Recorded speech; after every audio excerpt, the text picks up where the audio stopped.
अस्सलाम वालेकुम फ्रेंड्स, कैसे हैं आप सब? I am sure all are fine. This is Mubashir Iqbal Chauhan, advocate high court. हमारे पास एक बहुत इंटरेस्टिंग जजमेंट है। लास्ट कुछ डेज के अंदर मैंने 489F चेक मैटर में 4 बेलें, 4 जमानतें खारिज करवाई, जहां पर मैं मुद्दई मुकदमा की तरफ से था, जिसके अंदर एक 30 लाख की थी, एक 18,60,000 की थी, एक 40 लाख की थी और एक 55 लाख की बेल थी। वो चारों बेलें मैंने सिर्फ इसी एक जजमेंट के ऊपर खारिज करवाई थी। उन 4 बेल्स के अंदर इशू ये था कि उन चारों बेलों में मुद्दई मुकदमा ने को डायरेक्ट पैसे नहीं दिए थे मुलजम को, और मुलजम ने उसको चेक दिया था। वहां पर इशू क्या था, या वहां पर सब्जेक्ट या ऑब्जेक्ट क्या था? ऑब्जेक्ट ये था कि मुद्दई मुकदमा ने पैसे तो नहीं दिए थे, बट मुद्दई मुकदमा ने कुछ ऐसे पार्ट्स, जैसे कि एक केस के अंदर मुद्दई मुकदमा ने पार्ट्स दिए थे, एक केस में मुद्दई मुकदमा ने गाड़ी दी थी, एक केस में मुद्दई मुकदमा ने कुछ बाइक से नहीं वो दी थी, और एक केस में मुद्दई मुकदमा ने ना सिर्फ ना पैसे दिए थे ना पार्ट्स दिए थे, बल्कि एक प्रॉपर्टी की सेल फरोख्त के अंदर जो है वो उसका कमीशन बनता था, जो कमीशन उसने लेना था दूसरी पार्टी से, और उस पार्टी उसको चेक दे दिया। अब ये 4 डिफरेंट प्रोपोजिशन थी। इन चारों प्रोपोजिशन के अंदर आपने एक चीज तो देखी होगी कि यहां पर मैं मुद्दईयान की तरफ से था और चारों मुद्दईयों ने पैसे नहीं दिए थे, मतलब कोई पेमेंट नहीं की हुई थी, ना ही कोई पेमेंट ऑनलाइन थी, ना ही कोई पेमेंट जो है वो बाई कैश थी, ना ही किसी और ट्रांजेक्शन में थी। अब 489F कहता क्या है? अब उनके वकील साहब इसी चीज के ऊपर बहस कर रहे थे कि जी हमने तो कोई पैसे लिए ही नहीं है, ये हमें पैसे दिखा दे किसी अकाउंट के अंदर, कोई 1 रुपया हमारे अकाउंट में नहीं आया। 489F दो तरह से डील करता है। वैसे मैं आपको बता दूं कि 489F अकेला सेक्शन नहीं है, और ये बहुत ही खतरनाक सेक्शन है।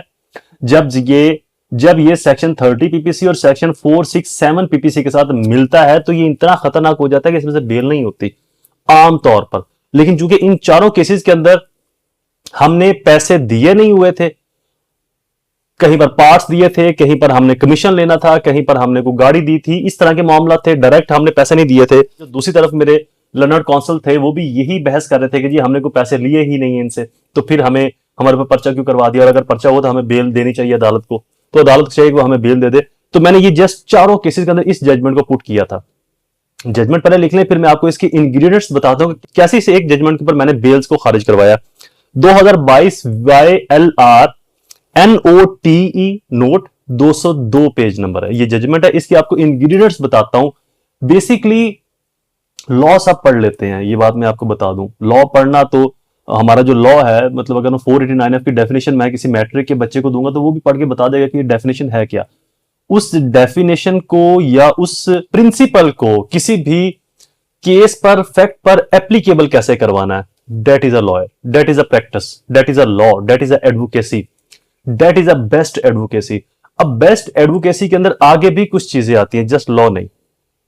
उस इसेंशियल को, उस लॉ को, प्रिंसिपल को फैक्ट्स के ऊपर अप्लाई आपने कैसे करना है, ये चीजें आपको फिर जजमेंट्स बताती हैं, ये चीजें आपको प्रिंसिपल्स बताते हैं, ये चीजें फिर आपको हिस्ट्री बताती है, ये चीजें फिर आपको आपकी प्रैक्टिस जो उस फील्ड में फाइनेंस क्राइम के अंदर आप कर रहे हैं, आपका एक्सपीरियंस आपको बताता है। अब 489F के 2 इसेंशियल्स हैं, रीपेमेंट ऑफ लोन या फुलफिलमेंट ऑफ ऑब्लिगेशन। इस जजमेंट ने दूसरे इसेंशियल को बहुत ब्रीफली डिस्कस किया है। Condition of invocation of 489F PPC detail provision of the section 489F PPC will be attract if following condition are fulfilled and proven by the prosecution। अगर नीचे दी गई ये जो कंडीशन है ये फुलफिल होते हैं प्रोसिक्यूशन की तरफ से, तो 489F अट्रैक्ट हो जाएगा। इशू अ चेक जारी किया गया है। Such issuance was with dishonesty intention, ऐसी इशुएंस जो है वो बदनीति पर मबनी थी जब चेक जारी किया गया। थर्ड मोस्ट इंपॉर्टेंट है, इस थर्ड पॉइंट के ऊपर मैंने जजमेंट्स रिजेक्ट करवाई।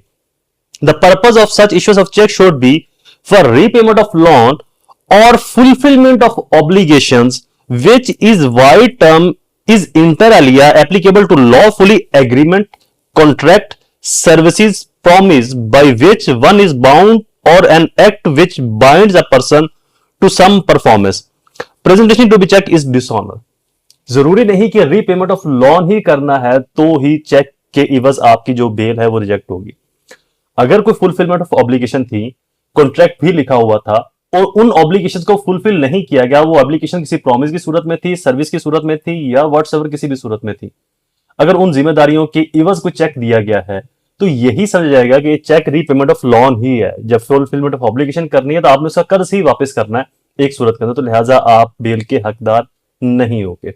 तो लिहाजा इस जजमेंट को अगर आप बेल खारिज करवाना चाहते हैं तो अपनी फेवर में जरूर इस्तेमाल किया करें।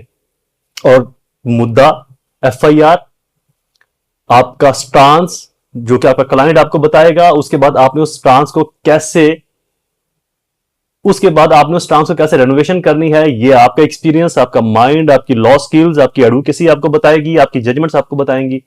और देन थर्ड स्टेप है आपकी प्रेजेंटेशन, जिसको आपने कोर्ट के अंदर प्रेजेंट करना है। किस वे के अंदर प्रेजेंट करना है, उस वक्त आपका सेंस ऑफ ह्यूमर, आपकी कॉमन सेंस, ये बहुत मैटर करती है कोर्ट के अंदर कि आपने अपने मुद्दे को बयान कैसे करना है।